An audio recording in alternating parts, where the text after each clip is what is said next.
La promesse du patrimoine. Je m'appelle Élie Dupont et à 65 ans, j'ai appris que certains sentiments s'installent dans vos os bien avant que votre esprit ne les comprenne. Ce Noël-là, c'était un froid glacial qui n'avait rien à voir avec les moins 9 degrés Celsius dehors. Je me rendais chez mon fils Marc dans l'un de ces nouveaux quartiers où toutes les maisons se ressemblent. C'était une visite surprise. Mon instinct me disait d'y aller. Un homme qui a passé 40 ans dans le bâtiment apprend à faire confiance à son instinct.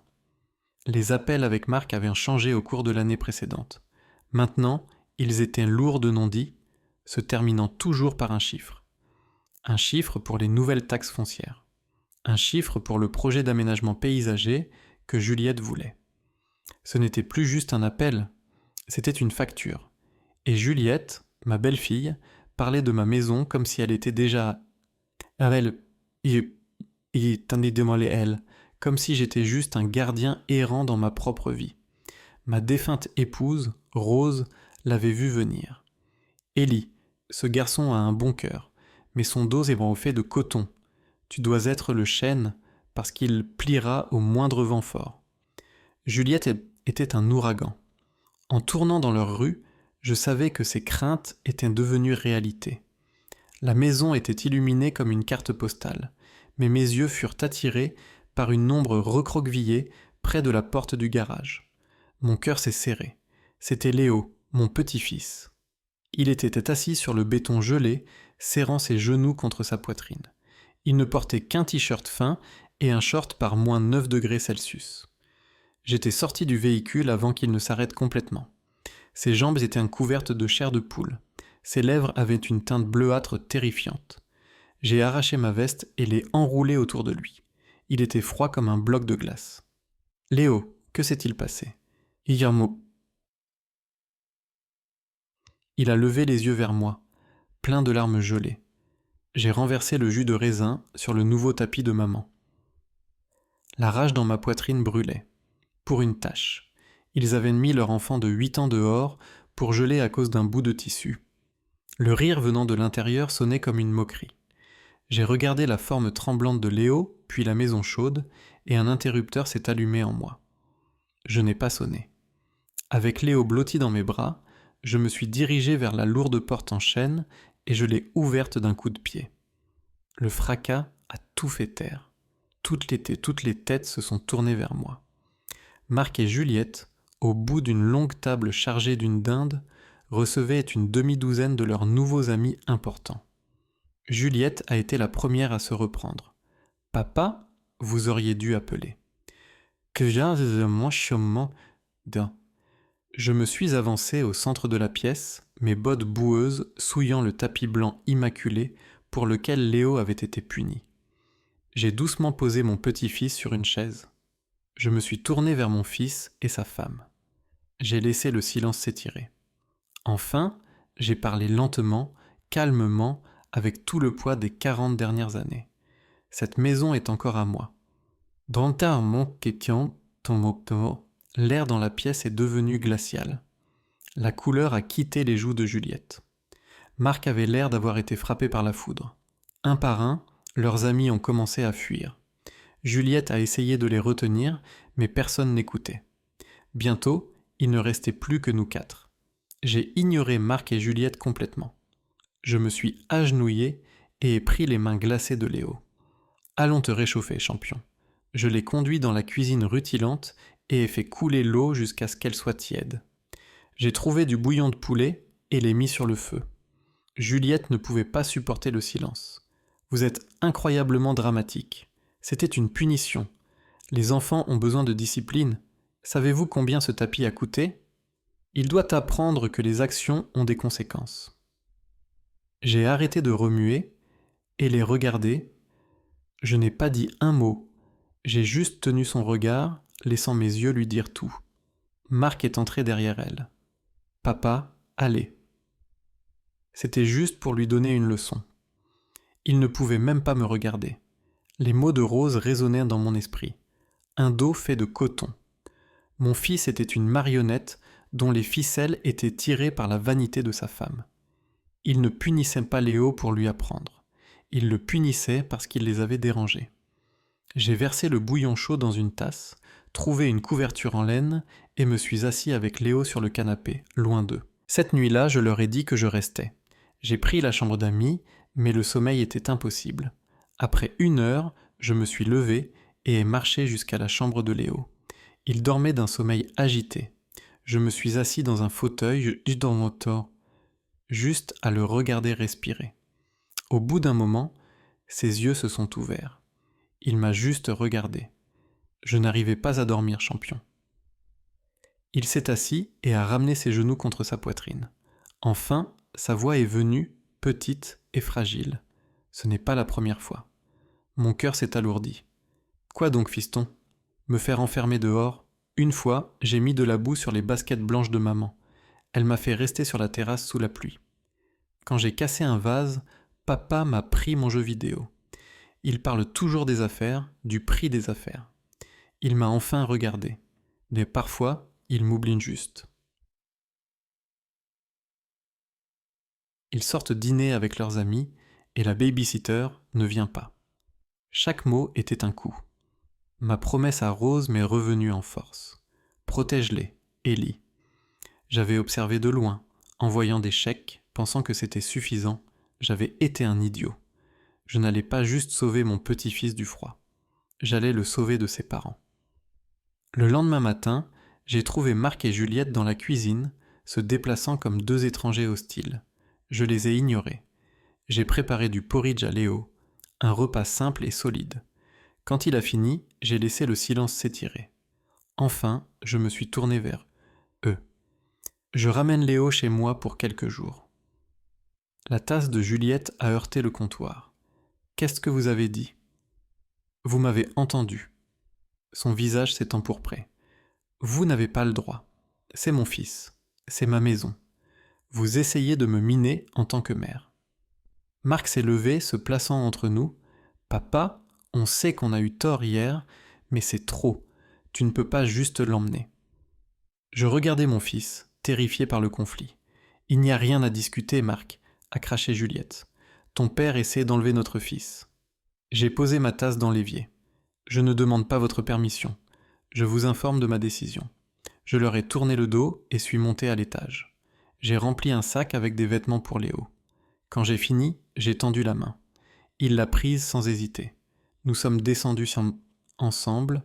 Ils attendaient dans l'entrée, leur visage un mélange de fureur et d'impuissance. Je n'ai pas dit au revoir. En m'éloignant, je les ai vus dans le rétroviseur. 2 petites figures debout dans l'embrasure d'une grande maison vide. Une fois sur l'autoroute, j'ai pris mon téléphone. Amélie, c'est Élie Dupont. C'est l'heure d'ouvrir le dossier Rose. Le cabinet d'Amélie Perrin était au dernier étage d'un bâtiment en verre et acier. C'était un monde de confiance tranquille et de cuir coûteux. Amélie était une femme qui imposait le respect sans jamais hausser la voix. Elle nous a conduits dans son bureau, une pièce d'angle avec une vue panoramique sur la ville. Vous avez dit au téléphone que c'était l'heure d'ouvrir le dossier Rose. J'espérais que ce jour n'arriverait jamais. Elle a sorti un épais classeur Bordeaux d'un cabinet verrouillé. Dupont. Elle l'a posé sur le bureau avec un bruit sourd final. Vous et Rose n'avez pas juste légué vos biens à Marc. Vous avez créé le fonds familial Dupont. Vous n'êtes pas le propriétaire. Vous êtes l'unique fiduciaire survivant. Marc est le bénéficiaire, mais son héritage n'est pas garanti. Il est conditionnel. Elle a ouvert le classeur. Je me souviens de la nuit où Rose m'a fait ajouter ça. Elle ne voulait pas partir tant que ce n'était pas parfait. Elle a commencé à lire. Les actifs passeront aux bénéficiaires seulement sous la condition qu'il ait démontré un engagement constant envers les valeurs centrales de la famille Dupont. L'intégrité, la compassion et par-dessus tout la prise en charge responsable et aimante de leurs enfants. Elle a enlevé ses lunettes. Elle construisait un pare-feu, Ellie.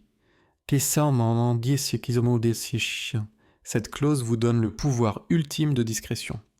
Si vous déterminez que Marc a échoué, vous avez l'autorité d'altérer la disposition des actifs pour mieux protéger le bien-être de la génération suivante.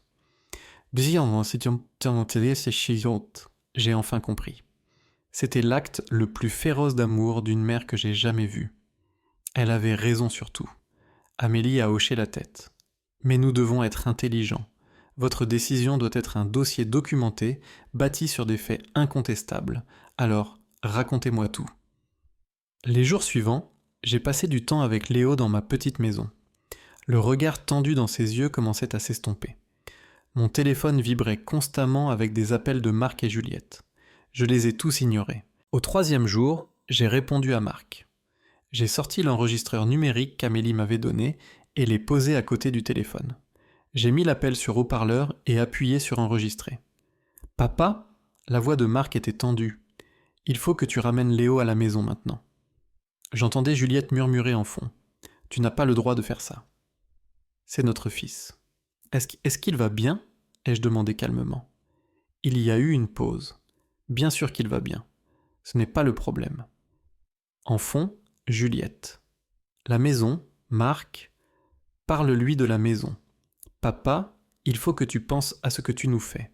Cette maison, c'est notre principal actif. C'est notre capital. Tout ce drame met en péril notre avenir entier. » Voilà, l'erreur fatale. Ce n'était pas à propos de Léo, c'était à propos du capital, des actifs. Il n'avait pas une fois demandé ce que faisait Léo, s'il était heureux. Il n'avait parlé que d'argent. Donc, c'est ça qui t'inquiète ? La valeur de la maison. Non, ce n'est pas... Tu déformes mes mots. Je vois. Merci d'avoir clarifié ta position. Je dois y aller. J'ai raccroché et envoyé l'enregistrement à Amélie. Le sujet était 2 mots, la preuve.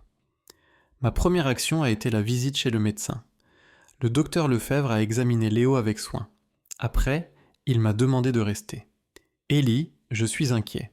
Il est en sous-poids et ses niveaux de cortisol sont anormalement élevés. C'est l'hormone du stress. Des niveaux comme ça se trouvent chez des enfants subissant une détresse émotionnelle prolongée. » Il m'a tendu un rapport détaillé. « Quoi que vous fassiez, vous faites ce qu'il faut. » Ma prochaine action a été dans le quartier de Marc. J'ai parlé avec Madame Gable, la voisine. C'est un gentil garçon. Un garçon très calme. Je le vois tout le temps dans le jardin, tout seul. J'ai failli appeler quelqu'un il y a quelques semaines. Il faisait noir et si froid, et il était juste assis sur les marches en souhaite. Pendant des heures. Puis Amélie a appelé. J'ai les relevés bancaires. Ils vivent de votre argent, Élie. Complètement. 25 000 € pour une adhésion à un club de golf. Une Lexus à 70 000 €. Des folies shopping mensuelles de 5 000 €. 2 vacances aux Antilles. Ils saignent votre argent pour maintenir une image. Tard cette nuit-là, j'ai étalé tout devant moi. Le rapport médical, mes notes de conversation avec Madame Gable, la liste des dépenses, l'enregistrement. J'avais la preuve pour faire s'effondrer toute leur structure pourrie. 1 semaine plus tard, Amélie a appelé. Et la lettre était livrée. Elle a invité Marc et Juliette à une réunion familiale obligatoire pour discuter du fond. Juliette m'a appelé elle-même dans l'heure. Elle était exubérante. Elle voulait savoir si elle devait amener son conseiller financier pour discuter des implications fiscales du transfert d'actifs imminent. L'arrogance était époustouflante. Ils croyaient qu'ils avaient gagné. Mercredi à 10h, a confirmé Amélie. Ils seront là. Le piège était posé. Ils sont entrés dans la salle de conférence exactement comme je l'avais imaginé. Juliette en tête, vêtue d'un tailleur crème qui coûtait probablement plus que ma première voiture. Son sourire était brillant et confiant. Marc la suivait, serrant une mallette comme un bouclier. Ils pensaient que c'était leur fête de victoire. Amélie n'a pas souri. Cette réunion a été convoquée pour examiner le fonds familial Dupont, spécifiquement en relation avec les stipulations décrites dans le document. Le sourire de Juliette a vacillé. Marc est l'unique bénéficiaire du fonds. Cependant, ce statut est conditionnel. Elle a commencé à lire la clause à voix haute. Pendant qu'elle parlait, j'observais leur visage. La confiance de Juliette était remplacée par une irritation confuse. Quand Amélie a fini, Juliette a laissé échapper un rire. C'est très joli, très sentimental, mais qu'est-ce que ça a à voir avec le transfert des actifs ? Ça a tout à voir avec ça. Amélie a glissé un document. Pièce A. Une déclaration de votre voisine, Madame Gable, détaillant plusieurs instances où elle a observé Léo laissé sans surveillance dehors par mauvais temps. Juliette a ricané. Cette vieille curieuse invente des choses. Vraiment. Pièce B, un rapport médical. Léo est cliniquement en sous-poids et ses analyses montrent des niveaux de cortisol anormalement élevés liés au stress chronique. Le visage de Juliette a commencé à pâlir. C'est une violation de notre vie privée. Pièce C, un résumé financier de vos comptes pour les 24 derniers mois. Un revenu de 80 000 € contre des dépenses de plus de 200 000 € par an. Le déficit a été couvert par des dons d'Élie. Une Lexus à 70 000 €, une adhésion à un club de golf, plusieurs vacances, des milliers d'euros par mois en vêtements. Juliette était sans voix. Marc s'était ratatiné sur sa chaise. Et enfin, pièce D. Amélie a appuyé sur un bouton d'un lecteur numérique. Les voix de Marc et Juliette ont rempli la pièce. Puis les mots fatals. Cette maison est notre sphinti. Et notre principal actif. C'est notre capital. Tu mets en péril notre avenir entier. Le son de leur propre avidité résonnait contre les murs. Juliette avait l'air d'avoir été physiquement frappée. Marc a mis sa tête dans ses mains. Amélie a appuyé sur stop. Le silence était absolu.